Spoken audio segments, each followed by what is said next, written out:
misperception lang po ng publiko, ang pinakamataas na korupsyon ay ang nakaupong administrasyon ngayon. Sino po ang pinakakurap? Kasi alam ko po kung sino. Ngayon, balik ko yung tanong. Sino yung alam mong pinakakurap? Ayun ang alam ko ngayon. Yun din yung sagot ko. Ay, pwede. Sabi nga nila, naniniwala po ba kayo na kapag may kora, may baha? Ang hina naman, oh. Pag may baha, may kora. Pag may kora, may baha.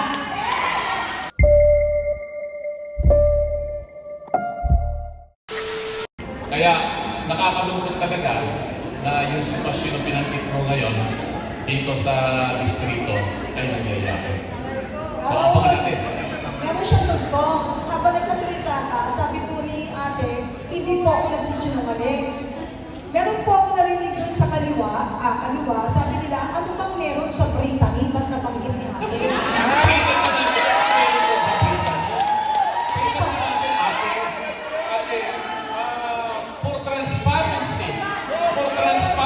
Para hindi maging marites.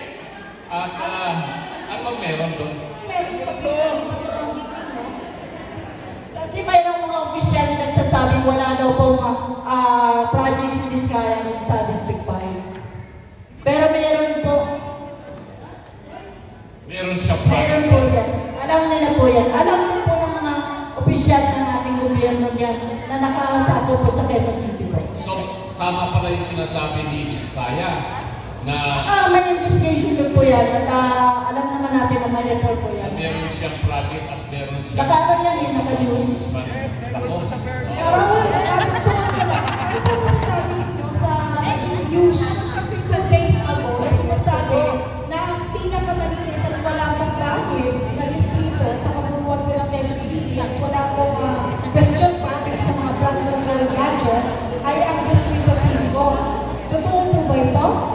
Nagtataka po ako, yung pinakalit po ba ay pa rin ng distrito 5? Bati po ng Distrito 5 ang veterinary po. Malaki po na siya. Ayan. Hindi po yan malinisan. Tayo po dito ay nagbibigay ng freedom of expression, freedom of speech. Hindi. Baka may gusto sumusok sa sinasabi ni ate. Sino ba yung mga gusto pang magsalita at magsabi na Ito sa akin. Dito kasi maingay dito kanina. Dito tayo. Dito tayo. Mayroon na cheer. Si ate. Ate. Bigyan natin ng ano yung iyong dimple, ate.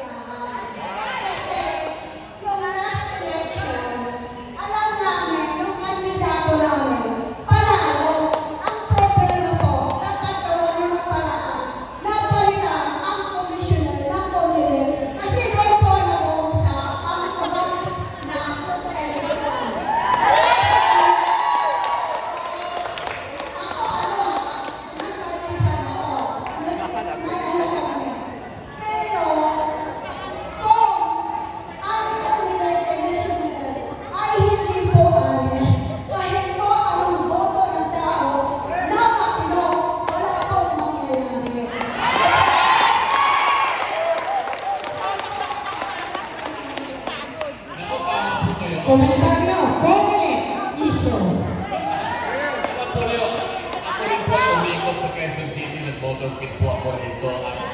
Ramdam na ramdam ko po yung mainit na pagtanggap sa amin ng tao dito sa Saroyo, sa North Fairview, sa buong Quezon City. At magtataka rin po kami kasi sa sarili namin survey sa pub dito, maganda naman yung kinalabasan ng reaksyon ng mga tao sa amin. Pero paglabas po ng resulta ng halalan, nakagugulat po na napakalayo po ng nangyari ng buwan. At talaga po yun ang rason kung bakit kami, si Atty. Jimmy, at yung may iba pang mga kasamahan po natin sa Pilaban at tumakbo ng nakarang halalan, ay sumulat po kami sa Senado at nagsampa rin ng kaso sa Supreme Court. Ang patungkol po dyan, hindi naman po kami nagpo-protesta. Para lang gusto nating maliwanagan ano pa talaga itong ginamit nilang mga sistema o iskema para po sila ay paniwalaan ng taong bayan. So, marami po tayo mga political reforms na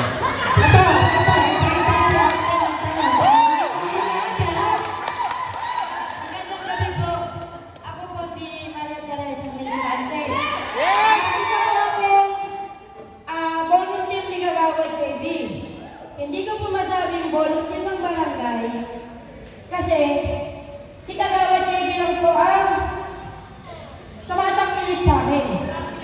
Hindi Ang matatanong ko lang po is sa inyo pong palagay sa mga nagdaang presidente. Ako po kasi alam ko kung kaninong presidente at sinong presidente ang pinaka-corrupt. Sa inyo pong mga palagay, sa inyo pong mga labaw po, sino po ang pinaka-corrupt at lalong nagpahirap sa bansa natin na kabilang ang lindol. Sa totohanan lang po, sundin ako. Simula nung lumabas ang diskaya na yan, sunod-sunod na lindol na. Bakit? Lumabas yung mga buhaya. Nayanig yung mga lupa ang problema natin. Maraming tao ang nananay. Maraming mga infrastructure project ang nasira.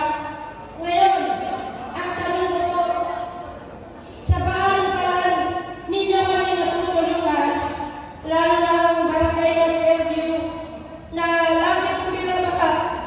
Sa totohanan lang po, nakita namin yung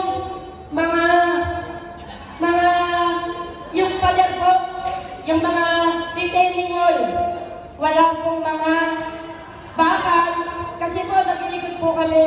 Kasama ko po si Kagawad JB. Pinipicturean ko po yung mga pader na mga walang bakal, napakalibis na simento. Kaya lang hindi ko ma-post kasi baka mabarangay ako. Kaya ako. Pero sa kapaanan lang po, ang barangay namin, kahit po maliit, sobrang active po ng aming barangay Kagawad. Paparating pa lang ang bagyo, nakaprepare na po siya. Kami ang mga volunteer ay lagi sumusuporta kay Kagawad JB. Ngayon, sana po sa inyong pakikitungo sa amin ay matulungan niyo po kami sa aming barangay na maging maayos at magkaroon po kami ng proper na retaining wall na dapat at akma para sa aming flood control na hindi na po kami ganun bahain. Salamat po. thank you. Thank you. Sasabi mo kanina, Ang pinakatanong ko po pala sa lahat po ng mga nagdaang presidente, sino po ang pinakakurap? Kasi alam ko po kung sino. ngayon, balik ko yung tanong. Sino yung alam mong pinagkurap? Ayun ang alam ko ngayon. Yun din yung sagot ko. Ay, kasi dito maraming ano eh. Alam mo yun, sir? Dito maraming nakawan. Hindi lang milyon halos lahat ng sakay ng gobyerno. May nakawan. Ang naghihirap. Kaming mahihirap. Ngayon wala ka lang mabiling sibuyas na isang dami. 310 na. Ang hirap na po mag-budget. Ganun po sana. Kung sakali po na kami po hiling kami tumulong sa inyo at kasi sana po matulungan nyo rin kami pagdating ng tamang panahon. Salamat po. Ano po ang pangalan niya? Maria Teresa Militante po. Maria Teresa, Marites na lahat. Marites. Maria Teresa, partner eh. Hindi po, napakahirap sagutin dahil po self-serving, sasabihin nila kami alam niyo, napakasilbi. Pero meron pong lumabas nung isang araw lang na Corruption Perception Index. Lumabas. Pababa na ng pababa yung corruption mula kay ERA, pababa Gloria, pababa Pinoy, pababa Duterte. Ang baba na kay Duterte, nasa line of 4 na lang. Pagdating po kay Marcos, 80, line of 8 na naman ang corruption. Kaya ang aming pong sagot ay hindi bias, ito po ay nakabatay sa numero. Kung sa perception ng po ng publiko, ang pinakamataas na korupsyon ay ang nakaupong administrasyon ngayon. Paano ngayon kami makakatulong? Kailangan po natin magtulungan. Yung public pressure po ngayon, para ang Pangulo ay managot kung bakit may mga insertion, ipagpatuloy niyo po. Kasi po, marami nagsasabi na makapal ang mukha niya. At hindi siya magre-resign. Hindi po ako naniniwala dyan. Pasensya na, alam ko, iba tayo ng mga opinion dyan. Palagay ko po, idiin natin ang ebidensya sa mapayapang paraan at legal na paraan. Yes, sir. At aabot din yan sa punto na bibigay din yan dahil alam niya sa puso niya kung Yes, ano sir. yan. Kasama niyo kami. Kasama niyo po kami. Isa po kami may bahay din na nahihirapan sa lahat ng antas maging sa budget. Sa lahat ng antas kami ang nahihirapan mabuti. Kaasakay ka ng abogado, huwag ka nang matakot magsalita ng ng sensitivity. Oh. Hindi pa ako natatakot, alam po nila yan. Pag nasa tama po ako, kahit sino po binabang gagawin. Sa buhay, ang mga tagaytay, sensitive. Marites, isang pahabol lang. May magandang quote si Ronald Reagan. No? Sinabi niya dati talaga, ang demokrasya na, Tagalogin ko, ang demokrasya daw ay araw-araw pinaglalaban. Araw-araw. Kasi po kuminsan talaga nanulusutan tayo sa isang budget session lang, bilang nanakawan na tayo. Kaya ang sa akin po, ang dasal ko ngayon, within legal means, sana po talaga mapalitan na ang liderato ng Pilipinas.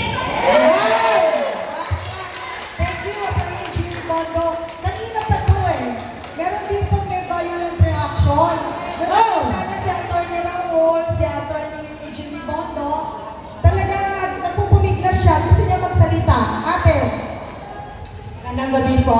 Ako po si Salva Reporter from Bayanas, Quezon City, District 2. Ang tanong ko po ay para po kay Atty. Jimmy Bondo. Attorney, sa totoo lang, andito na po tayo sa tuktok na kung saan nadamputin na lang po natin yung mastermind na nakawan sa ating bansa. Andiyan na po eh, di ba? Sinabi na, dinuro na, ang problema, pinipilit po ng mga kaalyado na tatakpan yung ginagawa.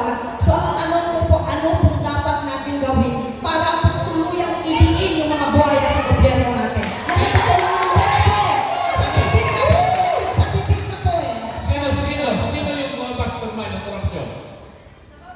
Attorney, itinuro na po. Isa na po. Si Romualdez at saka si Marcos. Nandiyan na po. Nandiyan na po sa pipit ng buhaya. Tutuklawin na lang po. Iniiwas pa. Di po ba? Alam po niyo, yun ay alam na ng sampay ng Pilipino. Katulad ng pinanggit kanina dahil sa social media, hindi na talaga maluloko ang taong bayan. At alam na kung sino talaga ang may pinakamalaking pananagutan. Pero, pinagtatakpan at pinagtatakpan. Kaya andito po tayo ngayon dito sa People's Consultative Assembly. Para magkaroon tayo ng hakbang-hanggang. Mga ano po pangalan nila? Salve Reporter from District 2. Sa Salve. Salve. Salve, natutunan kong maaga to, no, na do not change a winning game. No? Sabi nyo, nandiyan tayo sa tuktok eh. Bibitasin nila, tama po ba? Paano po ba tayo nakarating dito? Dahil dito sa ginagawa natin, tuloy-tuloy tayo nag-aaral ng ebidensya. Tuloy-tuloy tayo nagpa-public pressure po sa mga kinauukulan. Bakit po natin papaguhin? Huwag natin paguhin. Diinan lang natin ang diinan. Dahil po, ito po ang danger sa November 30 ha. Ako po ha, nananawagan po ako sa inyo, hindi ako naninira. Pero yung November 30, meron po akong duda dyan. Hindi po ako natatakot magsalita. I believe in the right of the people to peacefully assemble, to petition the government for redress of grievances. O kaya nasa konstitusyon yan. Pero po, hindi lahat ng rally magkakatulad. May mga rally po na hindi malilinis ang intensyon at ang mga gumagalaw ay may mga maduduming intensyon. Hindi ko po sinasabing sila yon, pero pwede. Kasi may mga ugong, balita lang, di umano ha. Sa mga lawyer dyan, I am telling you, this is allegedly only ha.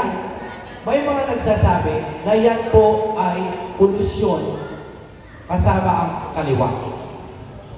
At hindi lang po komunista, kundi terorista level. Paano po kung sila ay magtagumpay sa kanilang panawagan na tanggalin ang dalawang leader natin, ilagay sa junta o sa kanilang kung sino man ang militar na tinitingala nila, at doon ilagay ang kapangyarihan, delikado po yan. So, yung ginagawa natin, na tuloy-tuloy lang sana, baka i-hijack nila, baka paguhin. Kaya sa akin po, ang dapat nating pinagtutuunan ng pansin ngayon, iisa lang. Pag-resignin po natin yung Pangulong.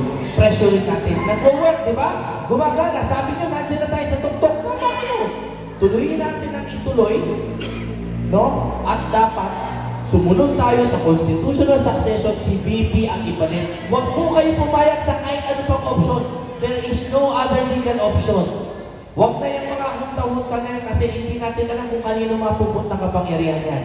Tanggalin po natin sa legal na paraan si BBM, ilagay si Sara. Ayan, dito tayo kasi si ate, nagigigil. Basta, meron pa siyang hulog kanina eh. Kasi ninakita niya si Atty. Raul at si Atty. Jimmy Bongo. Sinabi niya yung mga yan, binoto ko yan. Binoto namin yan eh, pinapis yan. Salamat po. Yes po, kasi sa totoo lang po, ang mga sulit Duterte, sulit yung binoto namin. Sulit po yan, nagtaka kami. Bakit iilan lang po ang lumabas? Kaya budol po talaga. Ayan, dito ako kasi nagigigil si ate. Tanong-tanong ate, para mabigyan ikaw ng boses at hindi ka na sumigaw, meron ito na puno. Presidente ng mga kababaihan na buhay! Ako po si Sara ng Barangay Oro. Nung simula pa ang election, kay Ate Rosemary po kami.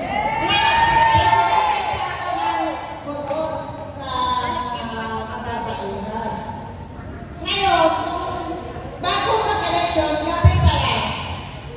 Tinanong po ako, pinapangat po ako ni Vargas.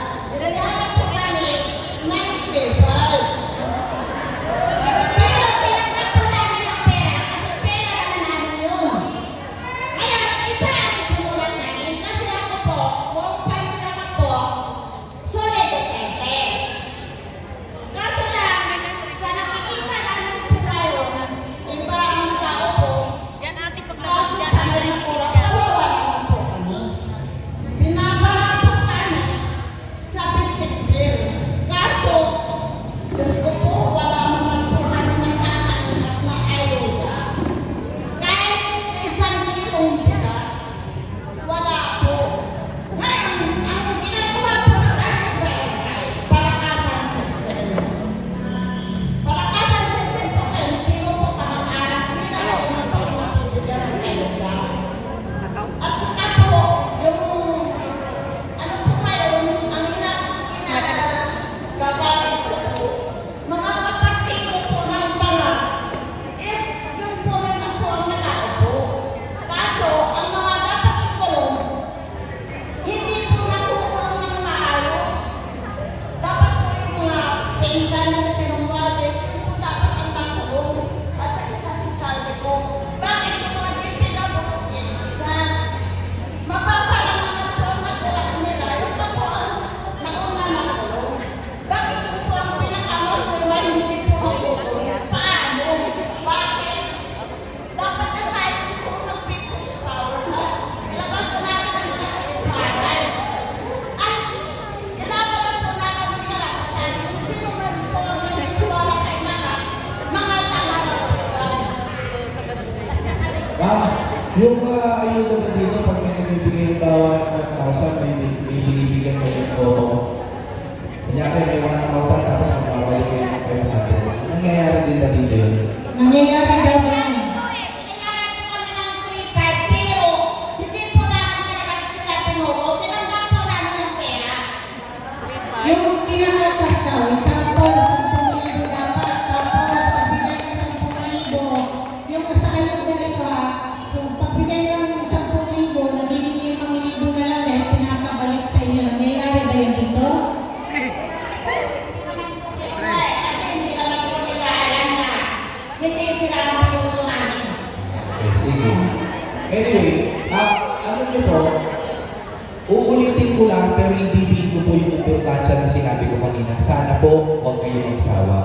tingnan niyo po ito ha. Ang sinasabi niyo sa eleksyon, hawak ng COMELEC. Tama po ba? Na parang kahit ano iboto mo, hindi naman lalabas yung sinulat ninyo. Tama po? Yun ang ginagawa, di ba? Okay. Ngayon po, sino ang ombudsman? Si Rimulya, tama? So, meron po bang kaso sa palagay niyo nalaban sa Pangulo kay Romualdez na uulat dyan? Wala din, di ba? Kasi po, hinawakan nila lahat ng sa kanyang gobyerno. Ang congressman ninyo, malamang, kapatid yan ng Pangulo, tama? Pag may ginawang mali yan, nararamdaman ba yan? Hindi, di ba? Okay. Ito po yung dinidito kung bakit. Pagtan po natin ng COMELEC chair, may mangyayari ba pagbabago? Wala po. Papatan lang yan ng iba. Okay? Ito mga investigation na ito, kunyari may mga kasuhan. Palagay niyo po ba, mapapasa atin ang kapangyarihan? Hindi talaga. Tama po ba? Hindi lang. Okay. Kaya po sinasabi ko sa inyo kung bakit napaka-importante ng sinasabi ko kanina, kailangan po natin, kung talaga namang wala na tayong tiwala sa Pangulo, kailangan na natin siyang ipag-resign. Dahil po, People power daw. saka natin pag-usapan yan ha. Pag pinapatan po natin sa ilalim mo na eh. Pero isang palit lang po, isang susi lang po, master key. Master key. Kapag pinaltan po natin yung nasa tuktok, hahanay lahat yan, magiging tama lahat yan. Matatakot ang COMELEC, maglalagay tayo ng tamang tao dyan. DPWH, maglalagay tayo ng tamang secretary, and so on and so forth. Mag-focus po tayo sa kaya natin gawin, palitan natin ang tuktok. Tama. Pabor po ba kayo sa linunggahi ni Atty. Jimmy Bongo? Amina naman eh. Alam niyo, to make it short, sa totoo lang, kahit sino pa ang idiin ninyo at ituro ninyo, yung nakatataas, yung pinakapinuno, kung ang kumpas ay tubo at bangag, ano pa ang asahan natin? Kaya yung kumukumpas, mahalagang tutukan natin ng pansin. Tama po ba? Yun yung pinipilit ipaunawa sa atin ng ating Atty. Jimmy Bongo. Kapeli, meron na ako idadagdag. Opo. Pasensya na kaya nasusian ako eh. Meron po akong i-share sa inyo na bigat ng loob. Kasi po yung sinabi, bakit hindi mag-people power? Tama po ba? Gusto ko yan. Bigat yan eh. Pero alam niyo po, ang dami na namin na-organize na rally. Alam niyo po, pag sa Davao nag-rally, wala pong binabayaran dyan. 1 milyon pumupunta sa kalsada. Pati po sa Cebu, wala po. Ang sakit po, ang bigat ng loob ko, dito po sa NCR, tuwing may rally, kahit po yung may prinsipyo, nagpapabayan.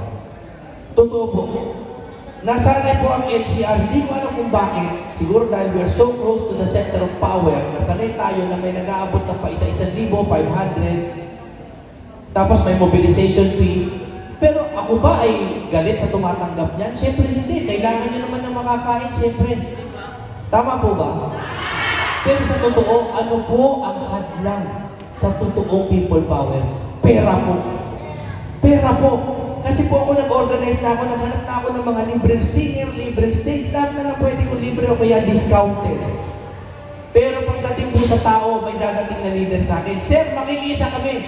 Sir, 1,000 kami. Sa totoo po, 500 talaga per head. Tapos yung gym namin, sir, 4,000 kasi yan eh.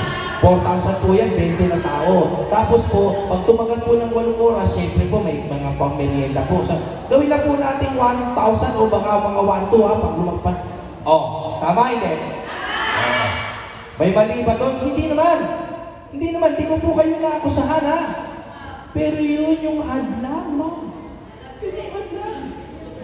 Ano solusyon? Hindi ko po alam. Pero ako, nagdadasal ako na umabot po ang ating galit at pumutok sa gobyerno to. To the point na kahit kayo na gagastos, mga kalsada kayo. Aabot pa tayo doon? Hindi ko alam. Ito, gusto ko lang pong i-share sa inyo. Ngayong hapon na to, umabot po tayo sa punto ng inyong panawagan. Bakit? Dahil pinagmamalaki ko at gusto kong ibalita sa inyo, ang lahat ng ating kaharap ay hindi bayaran. At sila na po ang gumastos at nakipagtulungan sa inyong Naglalakad at mag-tricycle. Nagpunta sila, kanilang gastos. Meron tayong maliit na kapihan lang dyan sa likuran. Ngunit sila po ay malaking ambag. Oras, panahon, at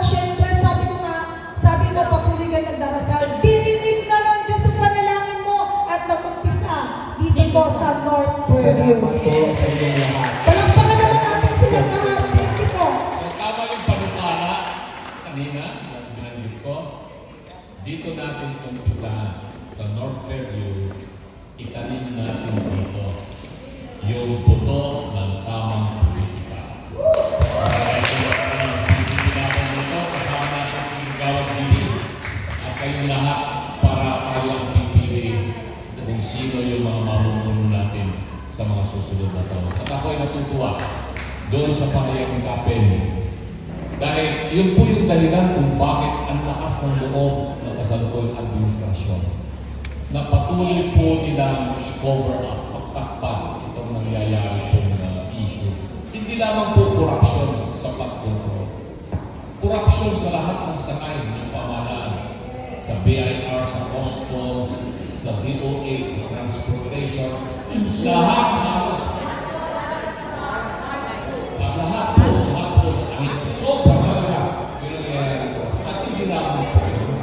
Nabanggit ni Kaji kanina, pinagtatakpan din nila yung tunay na sitwasyon ng ekonomiya ng ating bansa. Lalo-lalo na yung usapin tungkol sa pera ng bayan. Meron pa bang pera ang Pilipinas para tustusan ang mga gastusin? Dito sa 2026 budget, 6.7 trillion ba yung ma-approve na budget? O, tas uutangin. Tapos ang uutangin ay mahigit 2 trilyon. So madadagdagan yung 17 trillion na kasalukuyang utang ng Pilipinas, magiging mahigit 19 trillion pesos.